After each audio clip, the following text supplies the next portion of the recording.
Welcome back, everybody, to a roundtable that we have going on today with two great Division II recruiting coordinators and coaches, Stephen Crabtree of Florida Southern College and Vic Diaz of Embry-Riddle Aeronautical University, where you don't have to study airplanes, as we learned last time with Vic. Yep. All right. We're a normal college. It's great. It's a normal college, and if you didn't see the quarantined coaches, go listen to Vic. You can learn all about it. Vic, we'll jump straight to you. You get 10 seconds to answer this question. Who would have won the Sunshine State Conference this year and why? The best team in the conference would have won. Whoever that team was at the end of the season. Oh, that's so weak. Crabs. I can't. I mean, it's hard to tell, man. We weren't even in conference play before the season ended, so I don't know. All right, 10 seconds is up. Crabtree, come on, come stronger. I mean, it's honestly too tough to tell. I don't think people truly understand how competitive our conference is to begin with, from top to bottom. Like, there is 0 weak games or weak conference series that you can go through and just go through the motions of it. And so, my personal opinion is it was just way too early to tell, to be honest with you. Obviously, there were some good teams, but we also didn't play some good teams yet either. So it was just kind of one of those things that I can't answer that right now, to be honest with you. Oh, that wasn't the answer I was looking for from either of you. I was looking to start a battle. All right, Vic, what have you been doing to recruit so far up to this point? How are you recruiting? I mean, what I've been doing, man, to be honest with you, is just trying to stay in the loop as much as possible, keeping updated with players on Twitter, talking to them, texting with them, and just reaching out to coaches and seeing what they get on guys. Just trying to gather as much information as possible in different avenues right now, just because that's all we have at the moment. So I've been watching the live streams. I think some of them have been good, and obviously there's some that can be better, but just trying to figure out ways to stay in the loop, really. What could be better about some of the live streams? You don't have to throw any companies under the bus, but what are some things missing? Just obviously, you always wish for a better picture, and more info on the players on the field. Maybe if they had a diagram, kind of like the MLB does on game day, where it shows the names of the players on the field at the moment. Like who's playing short, who's playing third. I know Krabs was going to get into that a little bit, but that, for me, I think that'd be awesome. I'd like to know, because in travel ball, I know teams switch players on and off the field every inning, so it's hard to keep up with that.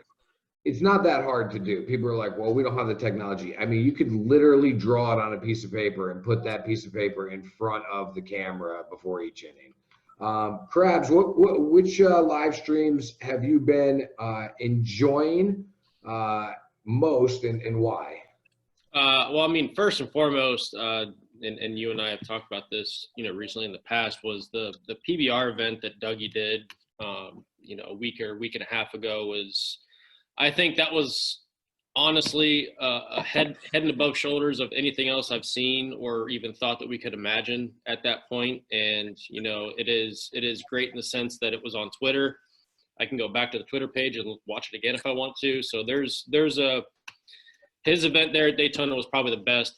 Different camera angles, had something for the radar gun for us to see what the velos were, so on and so forth, had lineups, et cetera. So that, to me, was by far the best one. But at the same time, I feel like I'm reasonable enough to understand that that's not going to be the norm. It's just not.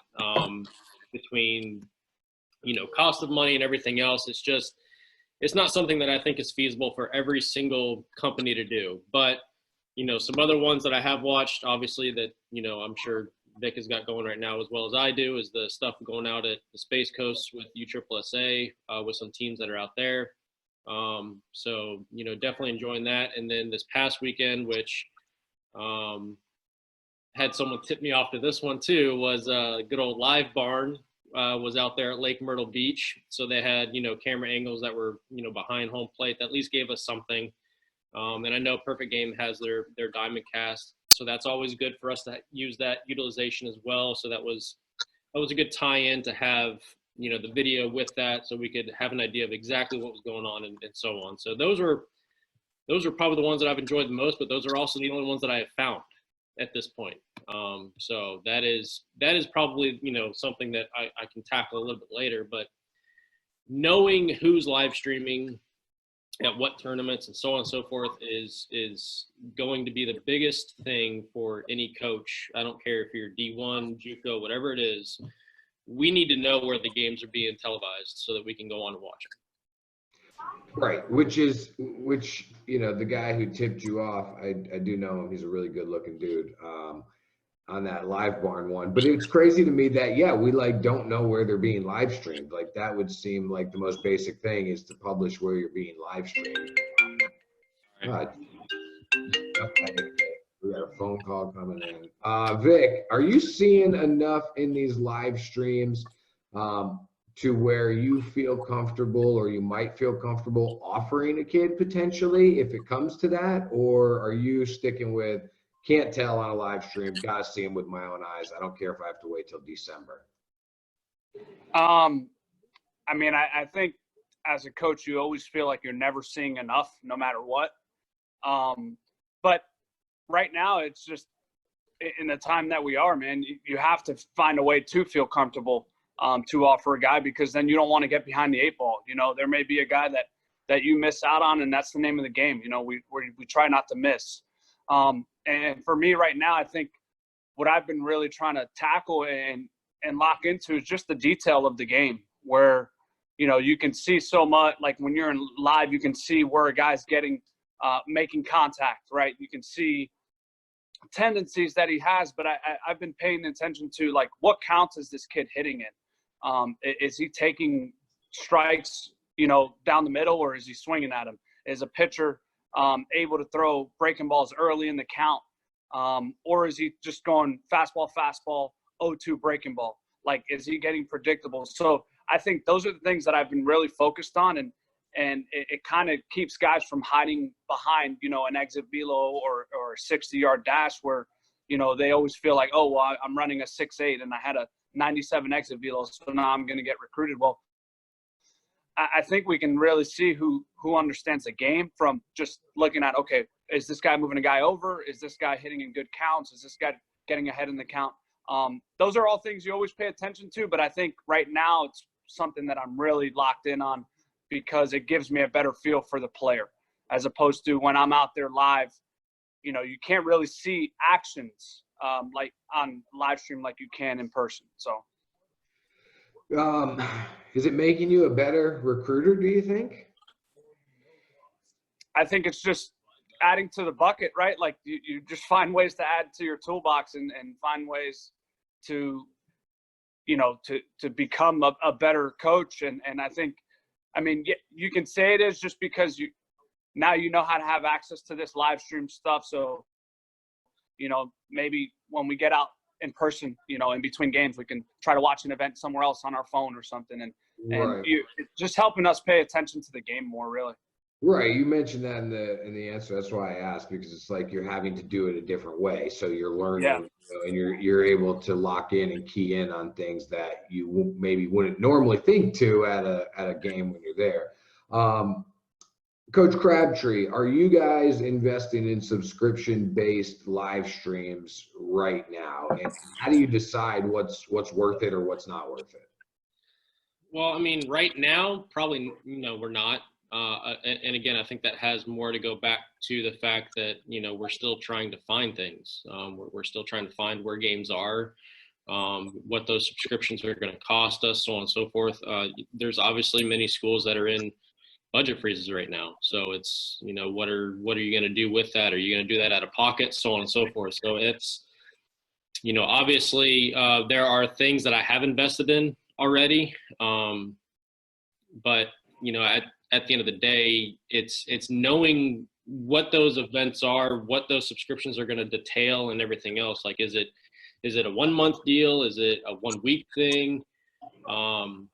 Just having a better understanding of what all those things are going to give us to be able to make a sound decision on, okay, I need to invest in this one because it's going to give me the best bang for my buck, and be able to see some teams that I'm, hoping to see, and some players that I'm hoping to see that are going to be at the events that this subscription is going towards. So, you know, obviously I'm sure there's more things out there, and it's obviously right now for me and for us as a program, we're still looking into everything. But at the end of the day, this is all going to come back to, we need to know what's being streamed to begin with before we can make decisions on what we're going to purchase and what we're not. Okay, so sticking with you, Coach Crabtree, we have Division I is in a dead period. Division II is not in a dead period. So can you explain quickly the differences, but then what is D2, you know, allowed to do right now?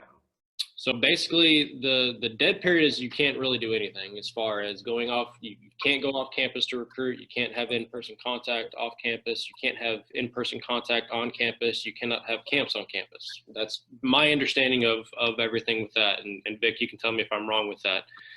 The quiet period is we are not allowed to go off campus and recruit. We cannot have any off-campus contact if your school permits it. And this is the big thing that I kind of want to hit on is, if your school permits it, especially right now in this COVID time, for Division II in a quiet period, you can do prospect camps or clinics, but your school has to be open and approve that. Now, that's so that's basically going to be on an institution basis on whether they're going to allow those things or not allow those things. Vic, where are you guys at with this? Because it's kind of weird. Like it is a situation right now where it's very unclear as to who can do what. There is some gray area. What can you do with recruits right now? Can you have them on campus for workouts? Yeah, you can. You every school, I think Crabtree said it well, but every school, it's whatever the protocol is for that certain school. So, like, I know for us, we can have players on campus for tryouts. It can only be, you know, a workout. It can only be one guy at a time. Only one coach can be out there with the kid. And we can have players on campus. And you know, when they come with their families, they can't come with more than 4 people. They have to check in, get a wellness check. We all have to wear masks during the tour. So there's all different protocols for each school. So that's really right now, you know, all we're really allowed to do as a university right now is have kids work out one at a time for us and have kids come on campus as far as the on-campus part of the quiet period. I mean, that seems like a huge advantage right now for the Division II schools, in that you can have kids come work out for you, whereas Division I schools cannot do that. So, Coach Crabtree, how else are the Division I rules right now, the dead period, affecting Division II recruiting? I mean, I haven't seen really an effect as of right now. You know, I personally feel like, you know, with the exception of us being able to have people on campus and so on, you know, that is, I guess, an advantage for us to a point. But, you know, at the end of the day, we're still not allowed to go out and watch them. We're still in the same recruiting situation when it comes to gameplay, because at the end of the day, I think any coach in America would say this on any sport, really, is what we want to see is we want to see that person in a game. We want to see them in a competitive atmosphere because we need to see certain things from them. And the live streams will give us some of that.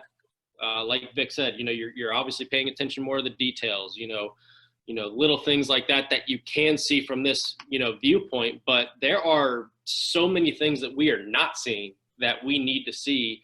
And that's why, yes, a tryout is good for us to see their skill set, and that'll allow us to see their skill set.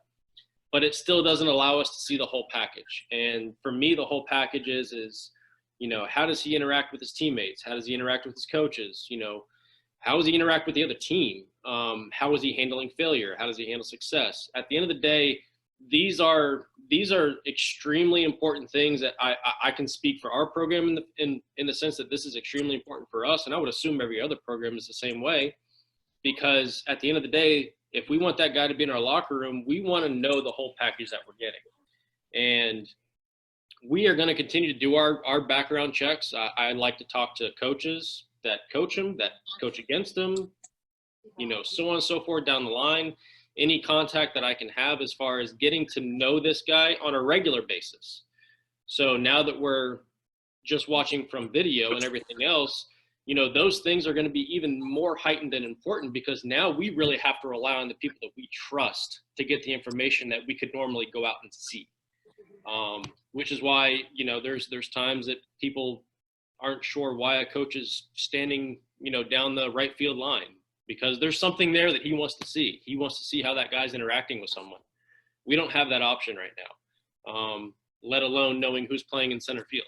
So, there's many different options and things that, we feel that are extremely important to us to get the full package of the player. So yeah, it's an advantage to be able to do a workout, but again, that's such a minor part of the pie, if I'm going to speak in that terms, because it gives us an idea, but at the end of the day, it's only a small piece of what we need to see. So in that sense of, how it's affecting us, I think we're all in the same boat.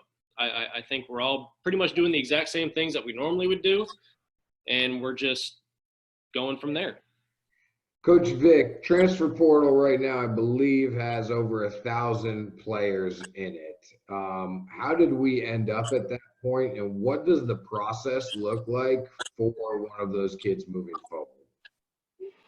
I mean, it's just, I think there's a lot of, and you talk with coaches and you get their thoughts on things and how they look at it and how it affects them, and to how we look at it and how it affects us. But I think, talking with a lot of coaches, I think the one thing that you hear a lot is transfer portal. You see a lot of kids in it because they're available to it, right? They have access to it now. They know what it is. And then in the time that we are, there's budget cuts happening. So coaches have to make room, and there's roster space. I know there's roster relief this year, but coaches are still making room to have some money for incoming players and potential players down the line. And I think what you see a lot now too is some of these coaches are picking who they want. Obviously, there may be a guy that doesn't work out, natural selection, but I also think with the transfer portal that there is guys, and talking with other coaches and getting their thoughts, is there's guys that are using this coronavirus as a free year to go seek another opportunity elsewhere for other reasons other than a coach or other than a program, either cutting them or asking them to leave. But they may want something else out of their career. They may want to major in something else and go to a different school. So I don't think the coaches and the program decisions are always bad. And I think you always see coaches looking for proven players now too. So, they may make room for guys and go on the portal and look for guys that have may proven themselves. I know you see, there's guys that are going from mid-majors to the SEC now during this time. So I think you're seeing a variety of things and why guys are in it. And I think the process for those guys is really coaches being served of the players that they're getting during an uncertain time. So, for some of these guys, coaches may feel better going to recruit some of these guys in the transfer portal who do have college numbers to back it up, rather than maybe going to get a high school guy at the time. So I think it's just trying to find some security in an uncertain time. But what I've seen for the process of the transfer portal is, I know guys are being talked to, coaches are reaching out to them, and then they're deciding, what their next move is. Coach Crabtree, what are the pros and cons of you or a coach recruiting off of the transfer portal? I mean, obviously the pros is you see who all's out there.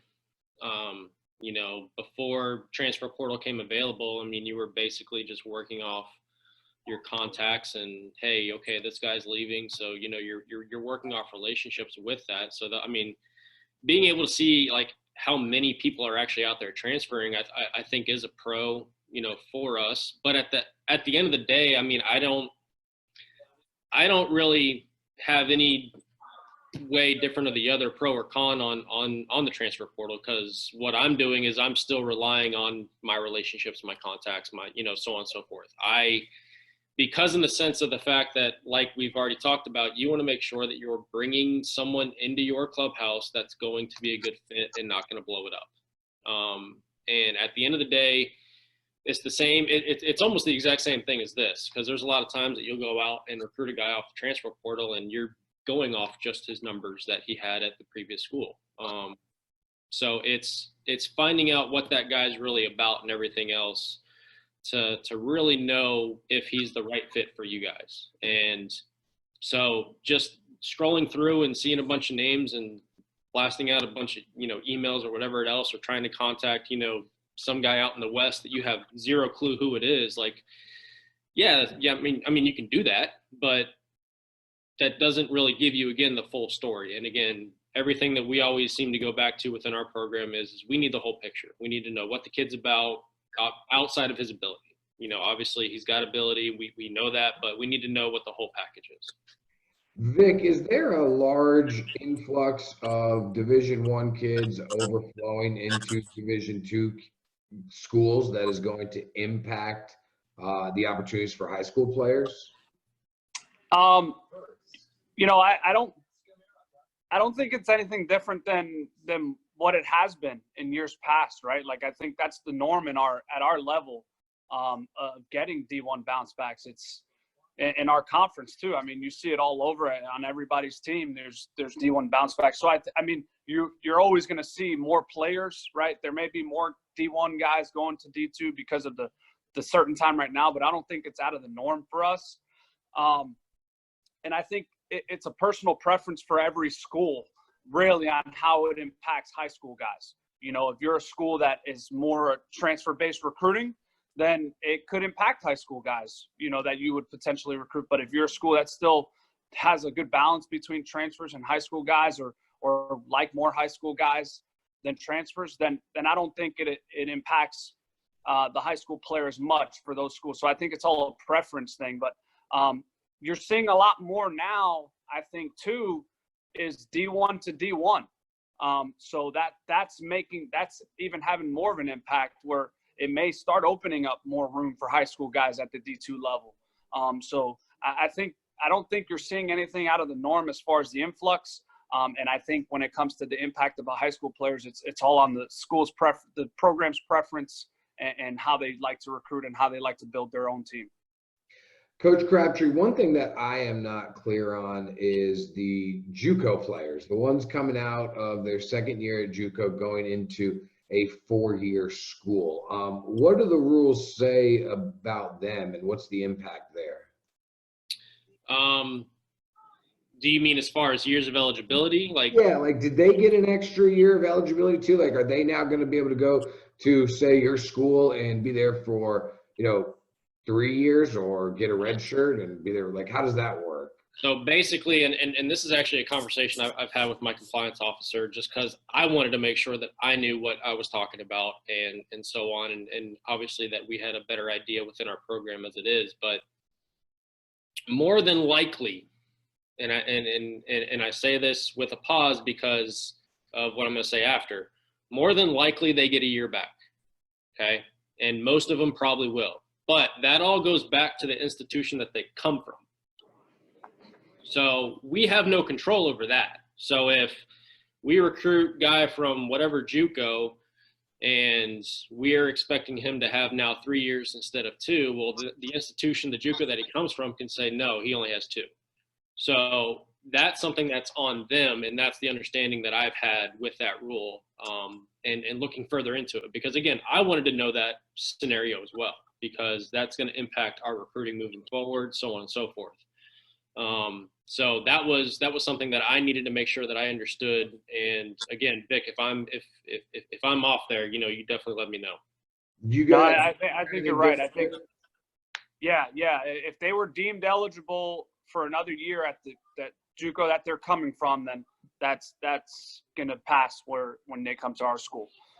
So I think like Crab said, it all depends on what their JUCO situation was. But from my understanding is, if they were going to be eligible there for another year, then they were going to be eligible here for another year. So for an extra year.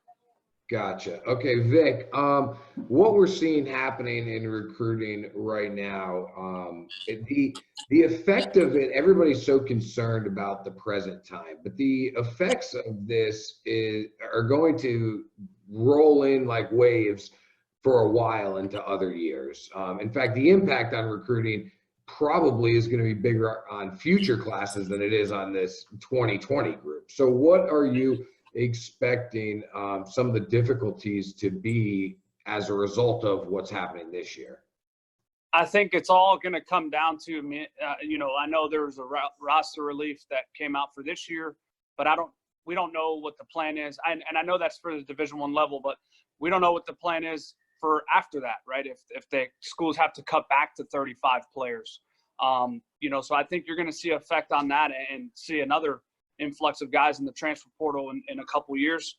But also, as far as incoming players, I think it's going to come down to money and budget cuts and whether or not schools have money for these guys, because now we have to, and depending on the university, but, I know we have to cover some of these guys for their eligibility year. So we may not have money for more an extra player down the road. So it's all about, I think it all starts with what the budget is and what the money looks like in a couple of years. And it really, the scholarships and roster space. So I think you're going to see schools maybe have smaller recruiting classes because they've got guys coming back for an extra year. So obviously schools are going to be behind with the recruiting classes and getting more players. But the biggest difficulty I see is just figuring out a way to navigate through budget cuts, figuring out a way to navigate through roster sizes. Coach Crab, I'm going to give you, I want you to chime in here too, Krabs, Okay. on what you see the impact being, and really for kids, in that 2021 class or 2022 class that are looking at it saying, how is this going to affect me? Well, and that's the thing that I kind of wanted to add on with what Vic just said too, is it's also going to depend on, so you have a guy that was a junior this past year that's now a junior again next year and still has two years of eligibility. Well, he might graduate next year.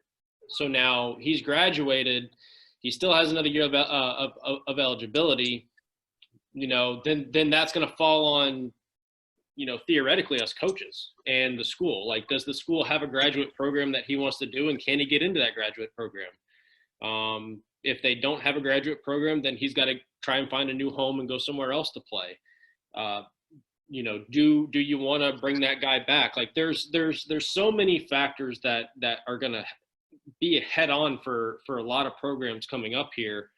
And, it's definitely not just a 1 year lasting effect. And I think they might have even said it on the MLB draft last Thursday too, that this isn't just a 1 year thing. This is a multiple year thing.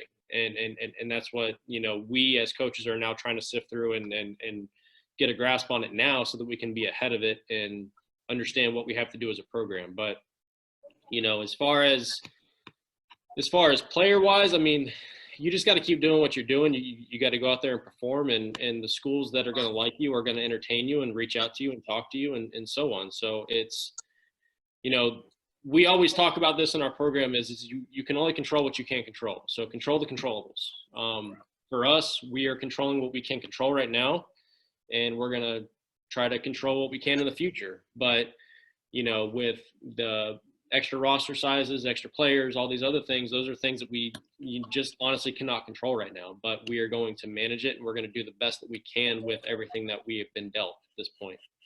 I'm going to ask you both this question. We'll stick with Krabs and then go back to Vic. I was talking to a very highly regarded coach who's got a College World Series championship, and he told me the other day, 2 days ago, that he believes this is a low point in recruiting in terms of the culture of recruiting.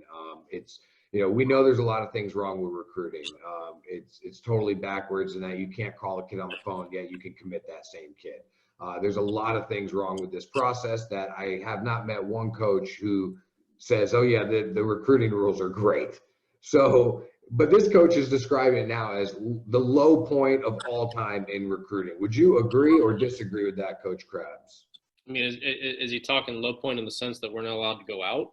No, he's talking low point in the sense of it's disgusting the way that it's working right now. That kids are committing places, coaches are pressuring kids before they even get to visit. It's just a really gross point in recruiting. Yeah. I don't know. No comment? Yeah, it's again, I don't want to speak for someone else. I can only speak for what we do, and obviously, yes, these things happen. We all see it happen because it shows up on Twitter. Like, we know what kids are committing where because it's going up on Twitter, so on and so forth. So it's, it is what it is. And like I said, we are focused on what we need to do and the guys that we like. And if a kid is committing when he's, 14 years old, then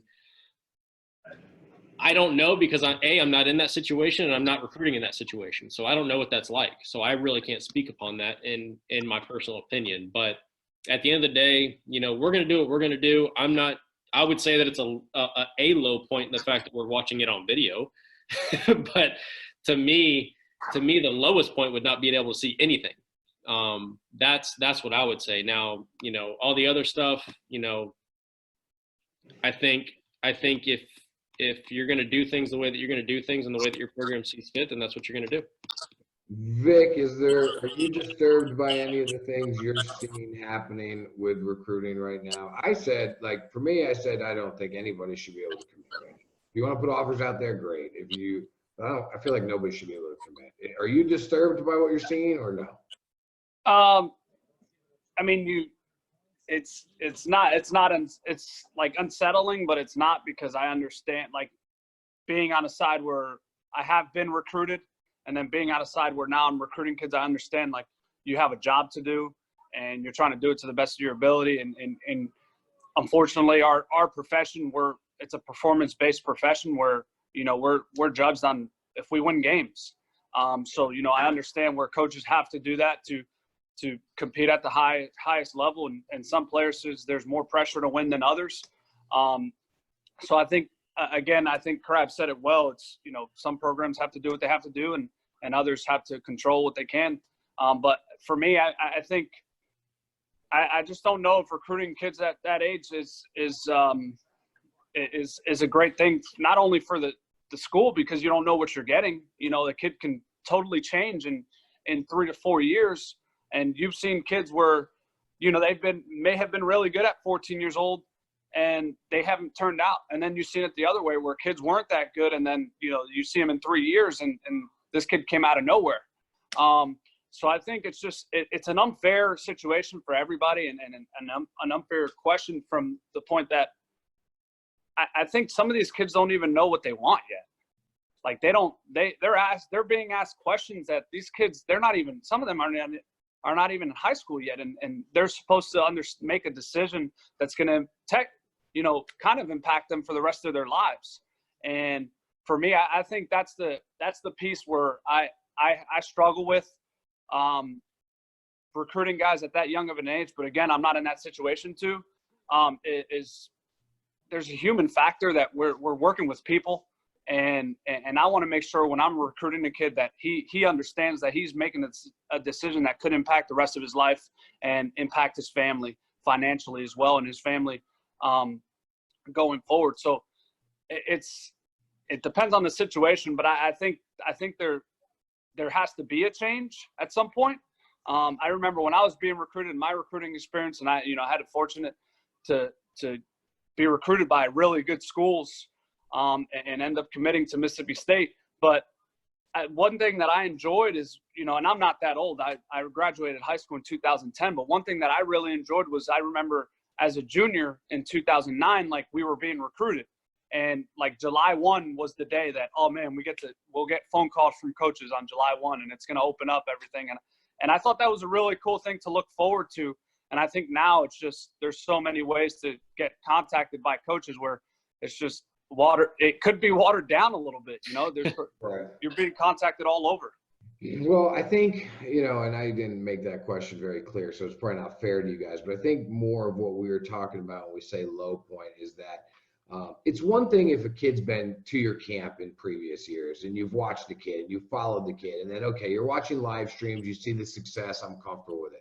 It's another thing, I think, for the conversation I was having is you've never seen a kid, he's never seen you, he's never been to your city, you're putting an offer out there, and at a time where these kids are extremely anxious to make a decision, and they feel like, hey, maybe I should take this, and you're creating these pressure type situations for a blind marriage.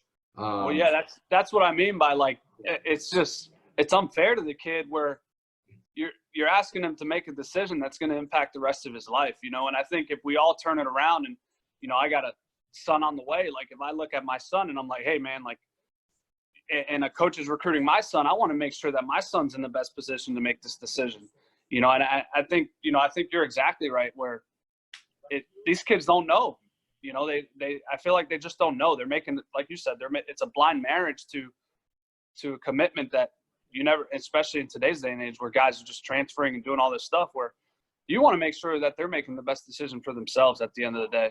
Right. And it's not any coach's fault. I don't believe that it's any coach's fault. It's the rules. It's the structure of the system. Crabs, did you want to add something there? Yeah, I mean, it's literally just the world that we live in right now, unfortunately. But and Vic hit every point home, in my opinion. Like, you're asking him to make a decision based off a school he doesn't have any clue about other than what he sees on TV if he's never been on campus. The financial aspect, like, we are at Division II private schools. Like, it's not cheap. Let's be honest. And I don't know what some of these other schools are and everything else, and nor do I care. But, the biggest thing that I know that we go through is okay, this is the financial situation of our school. This is what things cost. Like, if you're asking a kid who's 14, 15, 16 years old to make these decisions without even knowing what those things are, I mean, that's a huge decision based off of this might affect not only me, but this might affect my parents financially moving forward in the future. Like, there are so many different things and so many different factors that I feel like need to be taken under evaluation before making any kind of decision. And that's why I know that that's the first thing that we talk about is when you're talking to Florida Southern, it's, hey, this is the cost of everything. This is what it looks like. This is the breakdown of everything, so on and so forth. And that's the way that, we feel comfortable going about it, because we want to make sure that there are no questions and that there is no confusion on everything that's going to be involved financially. And again, that to me is probably the biggest piece. Coach Krabs, is your timeline now would typically be the time for you guys that you start to really fill out the roster and lock up those rising high school seniors, and you lock those guys in, and then later on you go back and kind of get the JUCO guys, if I understand correctly. Summer's the time to get those high school guys and figure that out. Is this whole situation pushing that timeline back, forward, not changing it? Like, what can high school guys expect? I can say before games actually started, I feel like I had a longer list of names that I needed to see based off the people that I've talked to that said that they were guys that I needed to see, or guys that I've already known about that I wanted to make sure I followed up on. So as far as the timeline on what we're looking at, I feel like we're right about where we need to be. Nothing has changed there as far as that's concerned. And, obviously going to continue to collect, people as well and watch and evaluate. That's our job. Like, I'm not watching just one center fielder play. I'm watching at a lot of them because, again, we have to filter through everything to figure out which one's the best fit for us. And again, that even on a regular summer schedule where we're out recruiting, that still goes back to talking to the coaches and so on and so forth, and making sure that we understand what we're getting, and making sure that the player knows what he's getting too. I mean, that's one of the biggest things I think that might be left out is does this player really know how this coaching staff coaches? Do they have that relationship built in? Those are things that are built over time. So as far as any timeline difference from what we normally do, I don't think there's any difference. But again, you're still trying to make sure that you're locking in on the guys that you really want and you think are going to be good fits for your program, not only from an athletic standpoint, but from an academic standpoint to a culture standpoint. You mentioned something interesting there, and that, I think there's an opportunity here for players themselves, because typically, let's just say you're at Lake Point, there's 8 fields to go to. You're watching one guy at this field, and then you're going to the next field, and then you're going to that field. Whereas now with live streams, depending on how many computers you have, like I saw David Kopp at FAU had like 7 computers. He's going to give himself a seizure, but whatever. I mean, you got 2 screens up. You're forced to kind of just pay attention to and watch a game and watch the roster right now. And there's kids, I think, that are going to be seeing and benefit from that as opposed to getting lost in the, the ocean of Lake Point. Oh, 100%. And this is like, if we move forward and they still live stream stuff like this, that's going to be kind of the biggest advantage I think for us as coaches are going to have if we are able to be out at Lake Point. And there is a game that is an hour and a half away that we wanted to watch too, but we had to pick and choose between 2 games to watch 2 different players. But we're sitting at Lake Point, but hey, I can pull out my phone and watch the live stream of that game going on, so I can at least still see something. Because at that point, you hope that you already know what the velo consistency is from the pitcher, how the kid typically hits, where he's playing, so on and so forth. You have a lot of those details already done that now you have the advantage of having multiple screens going and different things to where you're actually at a location, but you're still able to see something that you didn't think that you were going to be able to see. So if this were implemented moving forward, along with us being able to go out and recruit and be there in person, that would be such a huge factor in the sense that we wouldn't feel like we're missing something, because there are plenty of times that there's a recruiter that's out there that feels like he is missing something. No matter how many other coaches you have out there with you, you are missing something. That's just how it works. But, at the end of the day, it's a great advantage because I can sit here and I can go back and forth between games if needed, or like you said, I can just sit here and watch one entire game. That gives me a business idea too. It makes me think of when my dad used to bring me to the horse track when I was a little kid, and he can watch all the horse tracks around the entire country. I think I could make a facility like that for coaches where you get to just lounge back and see all the people around the country. Vic, so you have a son on the way. Here's something that I'm talking about with players, right? They're being recruited by mid-major schools at the Division I level, mid-majors. And those schools now, they're looking to fill 1, 2, 3 spots. Well, now those schools are on hold with that specific kid, that high school kid that maybe they've been talking to for a couple of months. And they're waiting to see that trickle-down effect. So I think the kid has a couple options here. They can sit there and wait it out and see what happens with the mid-major, but in doing that, they might miss out on 2 opportunities. Or they can go ahead and say, you know what, I'm not going to wait on that. I'm going to jump right in and get a head start on some of these good Division II opportunities. Now, trying to take the bias out of it because you are a Division II coach. If it were your son, how do you think you approach that situation? Do you sit back and wait for the D1 dream, or do you say, you know what, I got to stay ahead of the curve? I think the first thing you do, and it's kind of what my parents helped me with. They kind of put my career in my own hands. I think the first thing you do is ask your son or ask your kid what he wants to do, and what he really wants and what's important to him. The next thing I think is searching for transparency through the whole situation. Like do your research and understand where these schools are, and look at their rosters, look at who they're bringing in. That way you have a better idea of what route you want to take. If you see a guy, if you're waiting on a mid-major that you see had a big recruiting class the previous year, and then they've got some guys coming in this year at your same position, then it may be better to move on instead of waiting. I also do think there's schools that are going to make room for a player if he's that good. And I would tell my son, if you're good, they'll find a way. I think they will.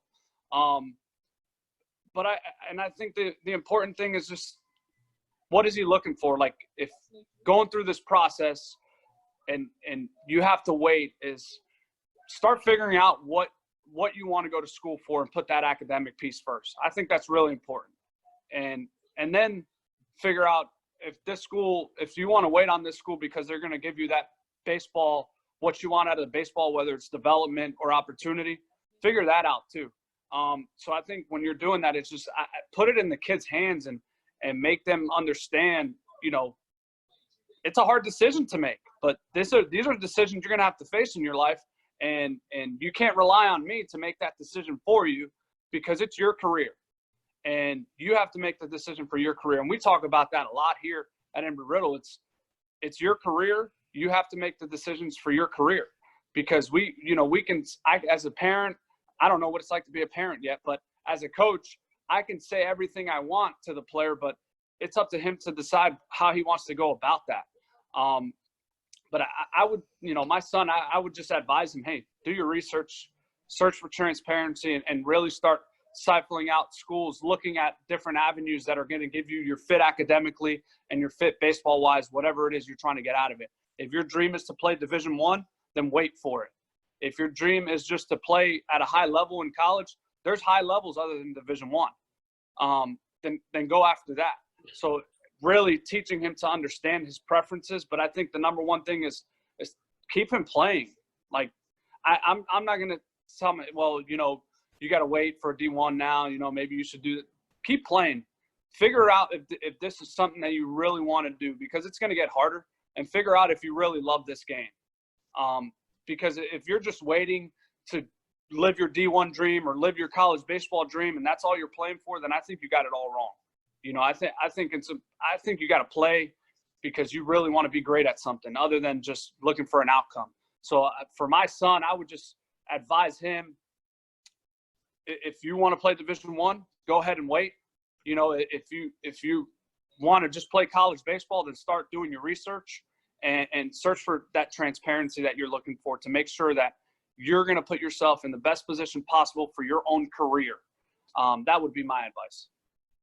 Coach Crabtree, did you want to add to that? I do, real quick, if you don't mind.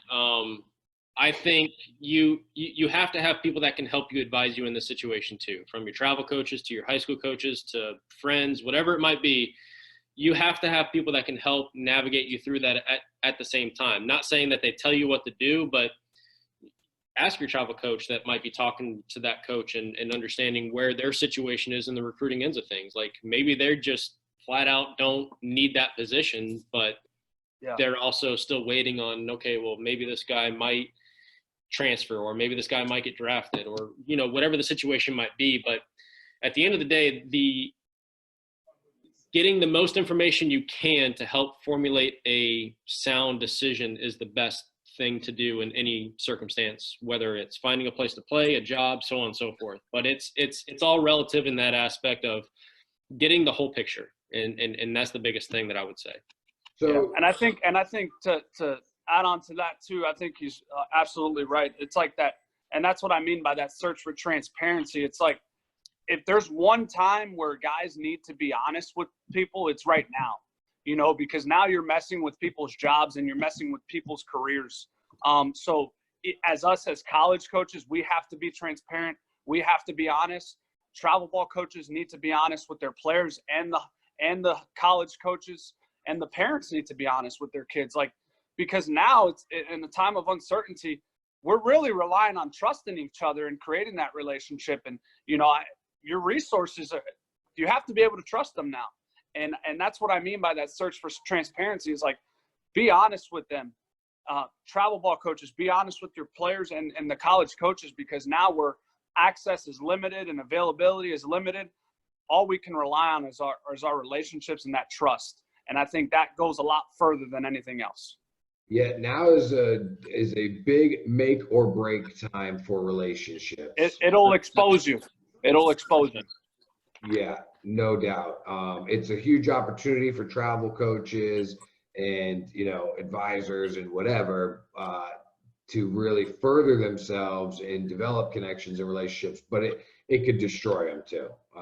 So, all right, Coach Crabtree, not speaking for you guys or any one particular D2 school in general, but on the whole, the metrics of a Division II recruit are a tick lower than a Division I recruit. So, for example, an 83 to 85 fastball might be a Division II recruit, where it might need to be 87, 88 for a Division I. Just maybe a bad example, but they're a tick below. But with what's happening this year, is that going to change? I mean, you got a larger class, you got kids who are left over from the draft. you got a trickle-down effect from D1 to D2. I mean, is what the Division II player typically looked like in years past going to change now? Tough one. It's all going to depend on what the Division I guys do with where their rosters are, to be honest with you. Like, are more guys going to hop in the transfer portal, go the junior college route, so on and so forth. So I think that's all going to depend on each school and what they do. But do I think it's going to be more of a level playing field for the Division II and Division I and so on? Yes, I do. I think there's going to be more talented that's going to flood every level of baseball. So, you know, reality is, and I always say this anyway, but I'm going to say it now too, is our conference does not play like a D2 conference. No doubt. That's why I prefaced that by saying, yeah, and that's the thing with us that's going to be a little bit different than maybe, you know, someone in the Northeast or whatever it might be. You know, it's a little bit of a different game. So, you know, I think there's going to be more of a flood into Division II that's,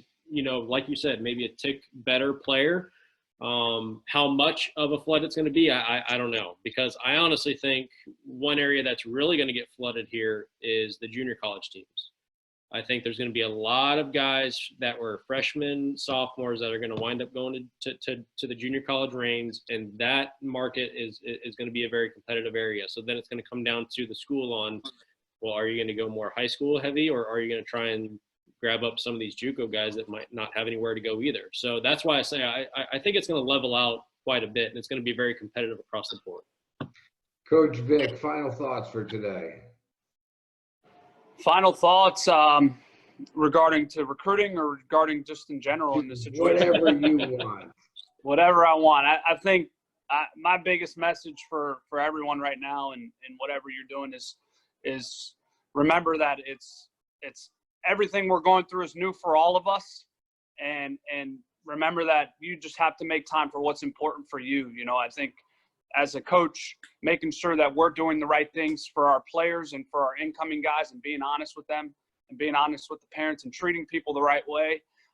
As players, making sure that you're playing the game and you're continuing to get better and develop, and try to make yourself the best player possible. And whether or not, you know, you go to the school that you want to, or it may not work out there, just keep playing the game and do it because you love it. But for me, I think my final thoughts is just remember that it's new to everybody.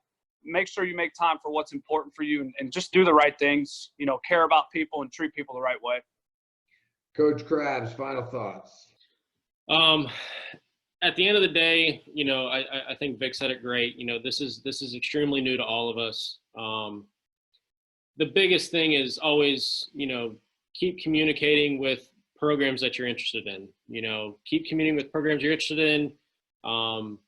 Let us know if your events are being live streamed. And this is, you know, going to kind of go off on a tangent here, but for us as coaches, we are not in the situation that we are at the field to where we can go up behind home plate to the guy that's keeping the stats and everything else and saying, hey, can I see the lineup real quick so I can see who's playing where? We need to know who's playing where. So my recommendation would be to any travel team, to any coaches out there, please, after you make your lineup, take a picture of it, post it on your Twitter page. Give us that avenue to be able to see who's playing in center field, especially if it's just a one camera view behind home plate, and where guys are hitting the lineup, so on and so forth. You know, the only other way for us to find that information out is by trying to text them right before the game, which personally I feel uncomfortable doing because they're trying to prepare for a game. I know what the feeling is when I'm coaching and I'm getting ready for a game. The last thing I want to do is answer someone's question. I want to get my guys ready to play. So, but at the end of the day, for us to know what's going on, we need to see who's going where. Like, I've seen one travel team who's consistently put it up their lineup before every game on their Instagram page, whether it's Instagram, Twitter, whatever it is. Give us an avenue to be able to see who's playing where so we can properly evaluate and do our job. Because like we've talked about here, you can't see a number that's standing in center field from one camera view that's behind home plate. yeah, we can see them when they hit, but we need to do our full evaluation of where they're playing. So that would be a huge factor for us. And also rotations. You know, typically travel teams do a great job of this when we're out, and they're still doing it, you know, up to this point too, is they post the rotation, when guys are throwing, so on and so forth. Love that. Continue to do that, but give us the lineup so you're not having 300 coaches trying to text you to find out what the lineup is and who's playing where, so on and so forth. So I understand that this is more work for everyone. It's more work for us. It's more work for the travel coach. It's more work for the players on down the line. Like this is uncharted territory for everyone. But the more information that we as college coaches can be provided, the better that we can do our job and actually recruit your guys. And not only that, but I mean, I would love to know what tournaments are going to be live streaming. Like, I feel like we have to go out and try and find that information as opposed to being told where it is. So that would be a great avenue for us as coaches, is let us know what's being, you know, televised, you know, what's being live streamed so that we can effectively do our job. At the end of the day, this is about the kids and getting them to a college and getting them the exposure. Give us the resources for us to do that. And again, I know that this is going to cost more money for people and everything else. But as long as we have the information and we know where to go, that's the biggest thing that I could ask for anyone. Again, I don't care if it's a one camera view. I don't care. I just want to be able to see something, because it's going to help us evaluate. And then from there, we're going to go back to our relationships and talk to people and so on and so forth and do our normal job. But being able to know where people are playing and being able to actually watch them is a absolute huge piece that we all, as any coach at any level, need to know. Coach Krabs, Coach Vic, appreciate you guys as always. And hopefully this helps somebody do something, even if it's one person. So you guys be easy. Good luck with your computers over there and your live streams and all that. And I'll be in touch and ask you guys to do this again soon. Sounds good. Appreciate Thanks, it. Josh. Appreciate what you're doing, man. Thank you.